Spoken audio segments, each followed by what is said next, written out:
Hello again. Welcome to our D. McClung's Archer Monologues. And I'm D. McClung. This is episode 39o, May 7th, 2021. Brought to you by, McClung Originals, iDemon Studios, Real Deal Books, and yours truly. Continuing series, If I Were the President, Part 4. All right, let's do some recap here. I'm not sure, or I'm not convinced at this point, that all these executive orders that come out of the White House, issued by the president, are completely legit. I'm not sure that the president can actually make laws. I say that facetiously. Of course, he can't make laws, but he can issue orders that may be deemed necessary by the sitting president. Donald Trump issued quite a few, which to me explains a lot, because he didn't know crap what he was doing, so he just said, I want to tell people what to do and run the world, so I'll just issue a order from Donald Trump and make it so, blah blah blah.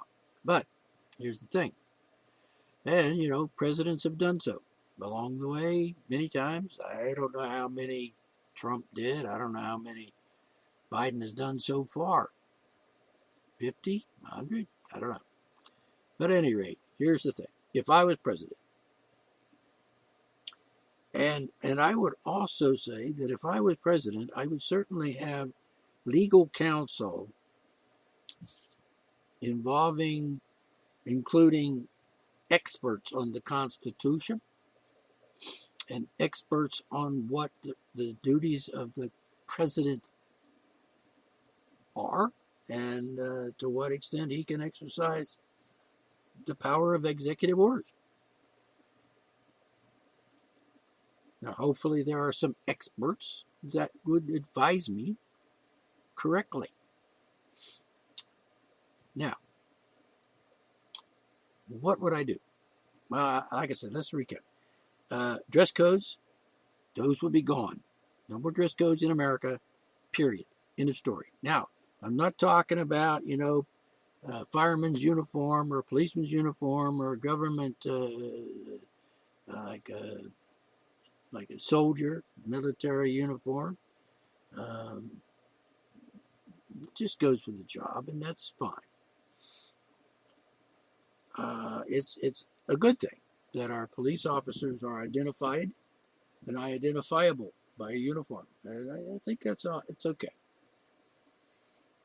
And I could probably find something wrong with it, but if you got a guy running around without a uniform, like in the old Wild West, where he just dressed like a cowboy, I guess, and just put a badge on his chest and had his gun, and I'm the sheriff, or I'm the marshal, and I'm the law in this town, blah blah blah, later, so on. Anyway, Matt Dillon, one of my favorite law enforcement.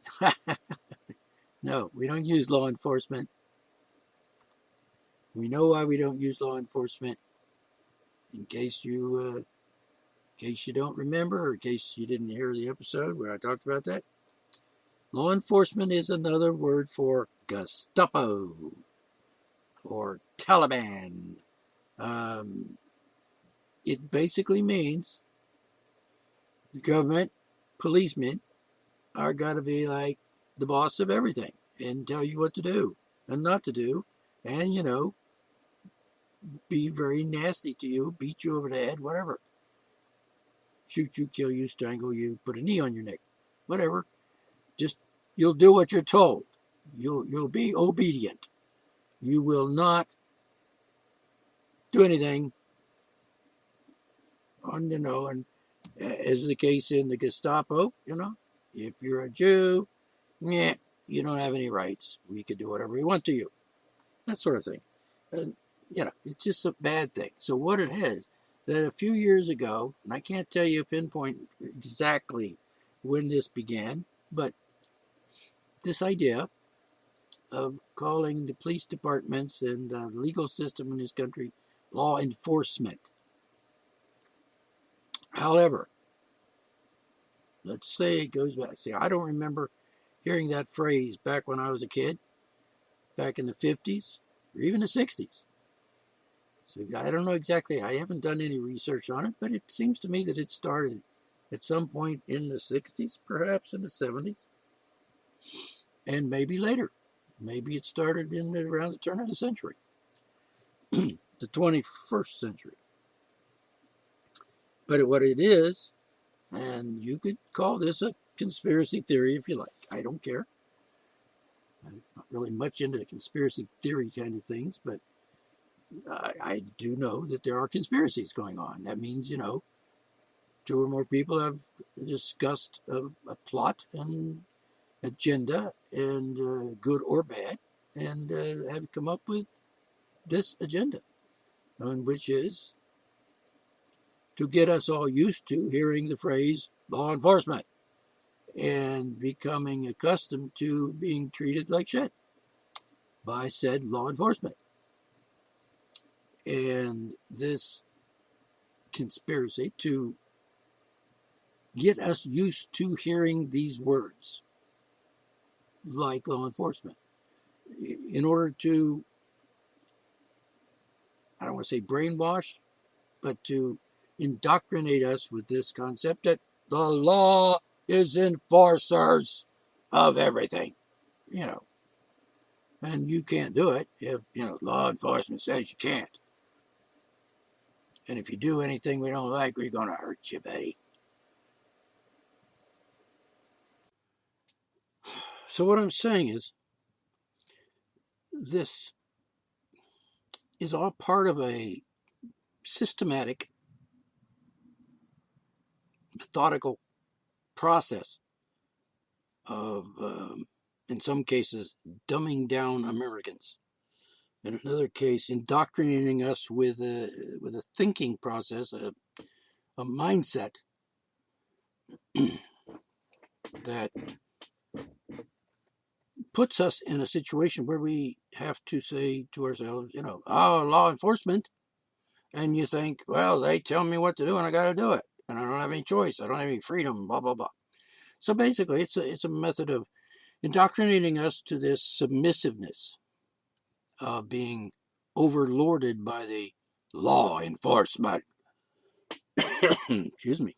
Hurt my throat doing that. Excuse me again. So the thing is, to get us used to this kind of thinking and used to these kind of words, and they put this kind of emphasis on that, and they mention it in every opportunity until everybody just accepts the fact that it is what it is.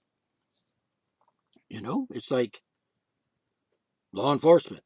Who doesn't use that phrase nowadays? Everybody. The people, common people, everyday people. You, me, I don't, but people do. It's become a part of the English language in America. Possibly in other countries as well, like England, France, whatever. But it just reminds me of what the police departments of other countries like Iran, Iraq, so forth, the law enforcement actually describes the government telling you what to do and punishing you right there on the street. Heard reports of the Taliban being very physically nasty to people on the street if they, if they caught you like a woman, without an escort, male escort, or found, that you weren't wearing your, Halloween costume or whatever, and just beat you.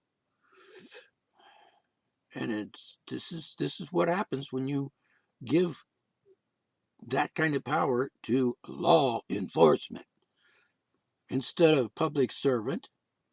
And I preferred it would just stay police officer, which is fine,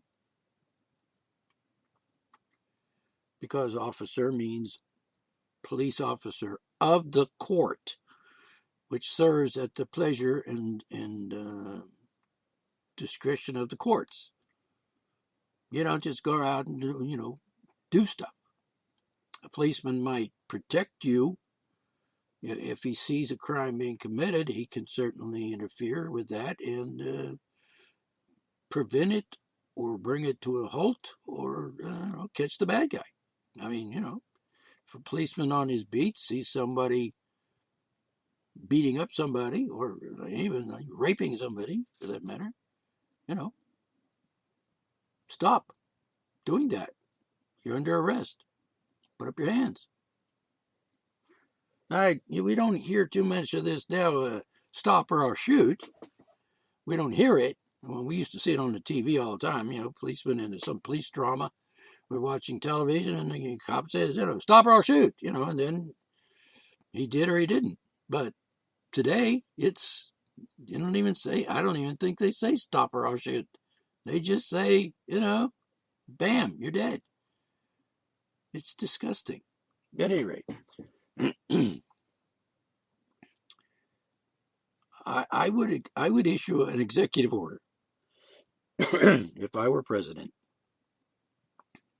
banning the use of the words law enforcement in regards to the legal system and police departments and so forth. Now, what would I replace that with? I can't tell you right now because I haven't thought about it. It just, to be honest with you, this is just sort of a spur of the moment subject that I just came. I've been thinking about a lot. I've thought about it a lot. I've wrote about it a lot, but I didn't think about actually issuing an executive order, banning the use of the words law enforcement. So I'll get back to you on that. But if you got any ideas, leave it in the comment section down below. If you've got a comment section. Now, that's one. All right. What else can we talk about real quick? Now, I spoke about dress codes, and I let's just call it a pet peeve of mine. If you live in a free country, you can do what you want, as long as you don't violate somebody else's rights, as long as you don't hurt another person. So if I can dress any way I want, be in a free country, because that's the whole idea. I'm free to wear what I want. You don't have laws saying you can't. What kind of freedom is that? What kind of country says it's okay to oppress the freedoms of people to wear what they want? Or not wear anything at all, for that matter. That's not freedom. And that is the opposite of what America is at this point. So if people are going to go around, this is the land of the free, a home of the brave. Yeah, well, I'm saying to myself, I think most Americans are pretty cowardly. Now, I don't say that in a bad way, really. I'm just saying that they are. They're rather docile for the most part. But until the internet came along and these public social media sites came available to people, who did they talk about? Who did they talk to? How did they express themselves openly and outwardly into the world? Well, lately you can't do that too much either, because you can get kicked off of Facebook for saying something like call a guy a liar, who is a liar, who is in fact a proven liar. They'll kick you off. You can say, there's a bunch of things you can't say on Facebook now. Freedom of speech. Yeah, really? Now, I am aware that freedom of speech, as applies to like people would say, my constitutional rights. Well, there's no such thing as constitutional rights. There are rights that are mentioned in the Constitution. More specifically, in the First Amendment, for example, and the Second Amendment. and so on. And those amendments are part of the Constitution, which tells the government what it can or cannot do. It has nothing to do with us. And the fact is, the right to free speech is mentioned, First Amendment, but you have the right because the government doesn't grant you anything. The government might grant you a privilege if you get a license to be a corporation, whatever. But you don't. There's no question about this. This is not negotiable. Everybody knows this. I mean, doesn't anybody take this civics class anymore? I'm gonna have to check to see if my county schools have that on their agenda. You know, their schedule of classes, teaching subject, whatever. Because I had civics class when I was in school, and there was some discussions going on there because, being me, I couldn't keep my mouth shut. So I said, "Hey, teach. Well, what about this?" You know, and it was a little bit before it dawned on me that there were dress code problems, because I've never encountered dress codes when I was in any junior high up to maybe in high school. There was some mention about it, like girls could wear certain things and couldn't wear certain other things, and I never really paid much attention to that because, I just wore what I wanted, which turned out to be just pretty much normal clothes, pretty much. Um, However, I did not particularly like to put my shirt in my pants. And tucking your shirt in was a big deal for for the principal, Mr. Malcolm, who was very suggestive that you should if you're a boy. And I thought, that's just ridiculous. I mean, none of your damn business. It's nothing to do with teaching me reading, writing, and arithmetic. I mean, I'm wearing clothes, but no, no. I mean, now I would say, why do I have to wear clothes? But anyway, the point is, I didn't. And he actually never really admonished me for not tucking my shirt in, which is kind of like not fair because he would certainly admonish someone else. So anyway, and one teacher sent a kid out of the class because he had a mustache and sideburns, and I had sideburns since I was, heck, 15 years old. So I'm pretty sure I had sideburns in that class where he was. The thing is, he was an older guy. I mean, he was like maybe 18, 17 or 18 in high school. And I mean, he was older because he quit and he came back and so on.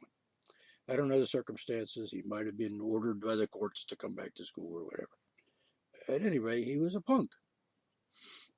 And I would say he was sort of like a sloppy Fonzie. He wasn't as cool as Fonzie, but, he was a punk. Anyway, he was asked to leave the room until he shaved. And I was sitting right there in the same classroom, sideburns down to below my ears here, and long hair to boot. And I had long hair before the Beatles came over here and had their long hair, which wasn't even long compared to mine at the time. 63, I think it was. And that's just, certain discrimination going on there. And I felt bad for the kid because he wasn't doing anything wrong. He just sitting there in class paying attention. I assume he was trying to learn something.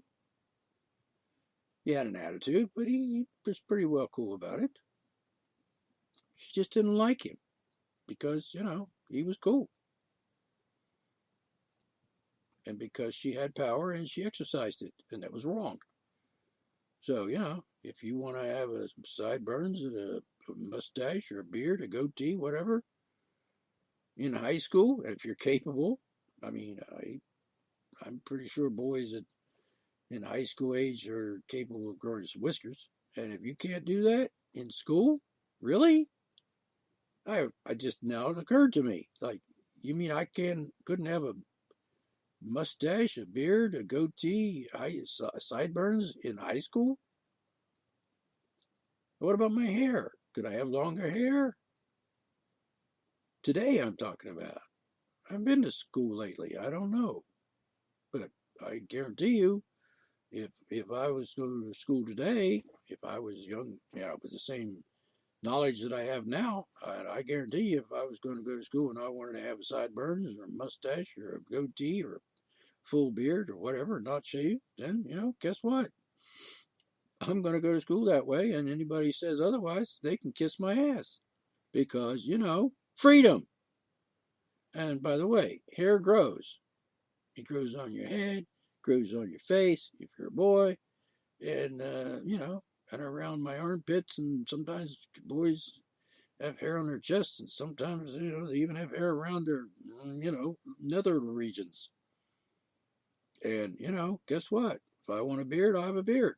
You don't like it? Kiss my ass. This is not Nazi Germany. This is not fucking the Taliban country. Seriously. So, bad thing. So the dress codes, no. Don't be telling people how to dress or how to comb their hair or what kind of hairstyle they should have. Because if you can't handle it, tough shit. If the other kids in the school can't handle it, tough shit. Oh, well, the girls can't, show their neck because, what are we coming to when we have these kind of things? The Taliban with the black habit thing all over their heads and can't see anything but their eyes? Is that what it's coming to? Where we can't show anything? No. Ooh, that's not freedom, and that's not the right direction. And and I feel bad for people over in these countries that are like Muslims with their hababs and shish kebabs and whatever the fuck, because that's just insane. And the fact that there's a whole country with people like that get punish people for like not wearing it and stuff, that's just absolutely insane. It's the 21st century. It's time to do away with that nonsense. It's time to do away with all religious cult bullshit. Freedom. So anyway, dress codes, wear your hair the way you want, blah blah blah. All right, so got that covered. Now I might have mentioned this in a previous episode of this series about what I would do if I was president.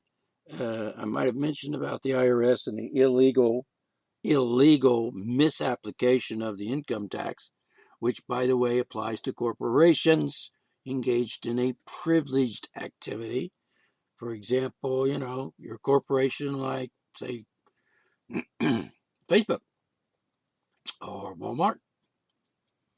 And if you're just a one little mom and pop store kind of guy, and you've got like a bakery and you got to bake cakes and stuff, and you get incorporated, you've just given up your right to earn a living, to right to run your own business.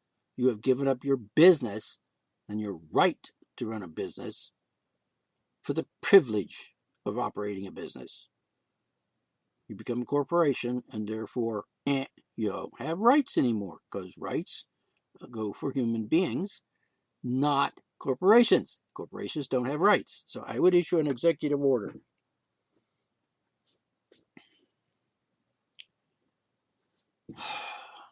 Now this one might be a little tricky, because I don't want to do away with corporations, and I couldn't do that if I wanted to. But I would make it clear.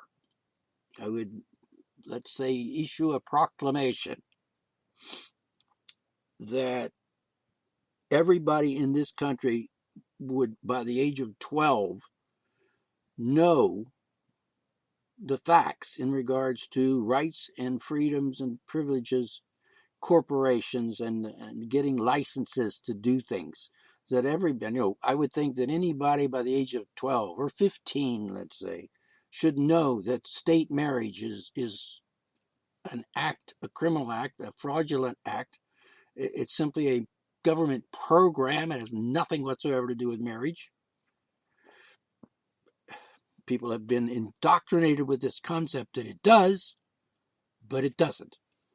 For example, there are people In 1859, all this nonsense started about state marriage. And I won't get into the history of it at this point. But you have the right to get married. You have the right to be married in any way, shape, or form you decide and agree to with whoever you're married with. Because marriage is a fluid concept. It is not an absolute concept. It is not a concrete black and white concept. There are cultural norms and cultural expectations involved and so on, which is also indoctrination that you come through over generations and generations of doing it this way, this way, this way, this way. Like going to church and have a preacher and all that stuff. A ritual. And I'm talking about being married and acting like a married person. So I would issue some sort of proclamation that in the whole country, that it would be a part of the educational process. I don't care how you get this knowledge into these kids' heads. I mean, public schools, whatever. How about this? A federal government newsletter. That would be an interesting concept. Anyway, you by the time you're 15 or reach a certain grade in school, you know that a corporation has no rights and that a corporation cannot tell you what to do, cannot violate your rights. And if they do, they lose their charter because that's the law in corporations. And you don't want to be incorporated as a business if you're like a mom and pop guy or you're baking cakes down in your store down in town. You don't get a license because, you don't have to. You have the right to not get a license because you have a choice of not being a corporation. And everybody should know that. And all of this nonsense about, I got to get a license, I got to get incorporated. Forget that shit. That might be good for corporations like Walmart, big stores, Lowe's, even Facebook. But, some guy sitting in a little shop somewhere making cakes, no. Own your own store, run your store, do, your rules, your business, your place, your life. That's not to say that you're not going to be called an asshole like this Phillips guy, that wouldn't bake a cake for the gay people. He got incorporated. He lost his rights to say who he can bake a cake for. He's now a public domain kind of a business, and you go in, I want a cake with a dick on it. He didn't have a choice anymore. He gave up that right when he became a corporation. Because corporate law says, you don't have rights, boss. You just do what you're told, and the customers will tell you what to do. So it's his fault. He's that foolish that he would get incorporated. It's a dumb thing to do. There are other ways of doing things as a corporation without actually being a corporation. You don't have to get a license to run your business as a corporation. In function and perhaps in some sort of systematic paperwork kind of thing. In your mind, let's say. I'm going to run it like this. I'm going to have a person in charge of the bookkeeping and in charge of the advertising and so on and so on. And I can have an assistant. You don't have to call him vice president. You just call him, your assistant. You don't have to call a guy, CEO. You just call him, the boss. All right, so that's that. I would issue some kind of proclamation that everybody should understand corporate laws, and that should be like part of getting out of high school or even grade school for that matter. Junior high, definitely. All right, so that's that. Don't trade your rights for a privilege. And state marriage is one of those cases. You want to be married, be married. So, whoever it is you want to be married with, ask them if they agree. Then decide how you want to live that life and how you want that arrangement to be. And if you want it to be one way, then do it, because that's what your right is. That's the whole idea of having a right, being able to exercise it as you wish. And realize that the federal, state, marriage thing is just a program. It has nothing to do with marriage. It's fraudulent. Okay, so there you go. All right, one more, short one. I would issue a proclamation or an executive order declaring all laws having to do with nudity are now null and void everywhere in the country. In other words, nobody can be arrested for being nude or for showing a little bit too much of anything, like, nipples, breasts. If you want to be naked, be naked. And no more nudity laws, anti-nudity laws, and no more of that. And then nude beaches, if you want to go swimming on the beach naked, then you have the right to do so. You do. It's a natural right. Yeah, that's nothing to do with the government. And the government can't tell you can't. I'm sure there are certain situations where that might not be a good thing. It might not be convenient. I wouldn't want policemen running around naked with a gun around their, strapped around their waist and a badge on their. What? Where would you even pin a badge without clothes? So, yeah, cops should wear uniform. For no other reasons to help us recognize them, to recognize the danger they present, as well as recognize the possibility, if they were decent police officers, that we could count on them if we needed help in some bad situation. All right? So, anyway, no more nudity laws in the country anywhere. I know. You're telling me the states have a right to do this, blah, blah, blah. Well, I'm telling you, it's time to change that attitude and start talking about the rights of people to do what they want. And if I want to be naked on the beach or at the swimming pool or in my yard, it's my right. And by the way, city next door to my town here is like Shinson's about 6-7 miles away. There's a law saying you can't be naked in your own yard. You can't be, here, get this. You can't be on your front porch or anywhere in your yard without a shirt on. Now, I'm not talking about girls. I'm talking about guys. Seriously, this is a city ordinance. It's like some sort of thing, I don't know, misdemeanor possibly, where if you can't go out on your front porch without your shirt on. Seriously. It's crazy. Like, duh. Now, I don't know if they enforce that or not, but it's on the books. So anyway, just insane.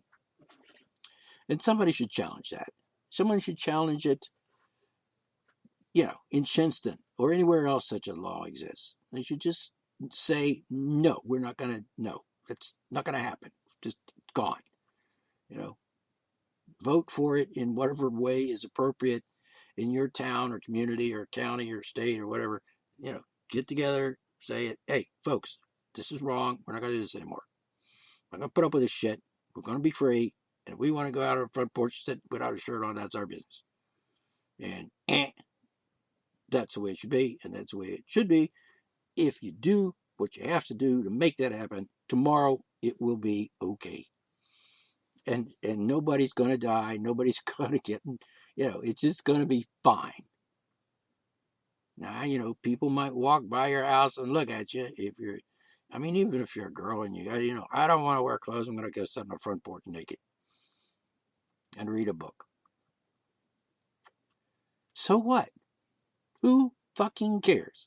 This idea that everybody has some kind of opinion about what other people do is ridiculous. And this kind of attitude has got to change. Mind your own damn business. It's that simple. Mind your own damn business. Not complicated. All right, I'm going to quit here, and we'll continue this if I were the president. And the next one will be episode 5. I'm pretty sure it's 5. At any rate, you have a nice day or night, depending on what time it is there when you're listening to this. And I'll catch you next time with some more wise words of wisdom. Hey, have you ever heard any wise words? Have you ever heard any words that weren't, you know what I'm talking about, wisdom that wasn't wise? It's redundant, but you get my point. At any rate, this is D. McClung speaking to you from the offices of Real Deal Books and McClung Originals and the studios of iDemon Studios, where art is made. And art has been made for almost 60 years and will continue to be made as long as I'm breathing. All right? So, till next time, freedom. Freedom now. Yes. Bye-bye.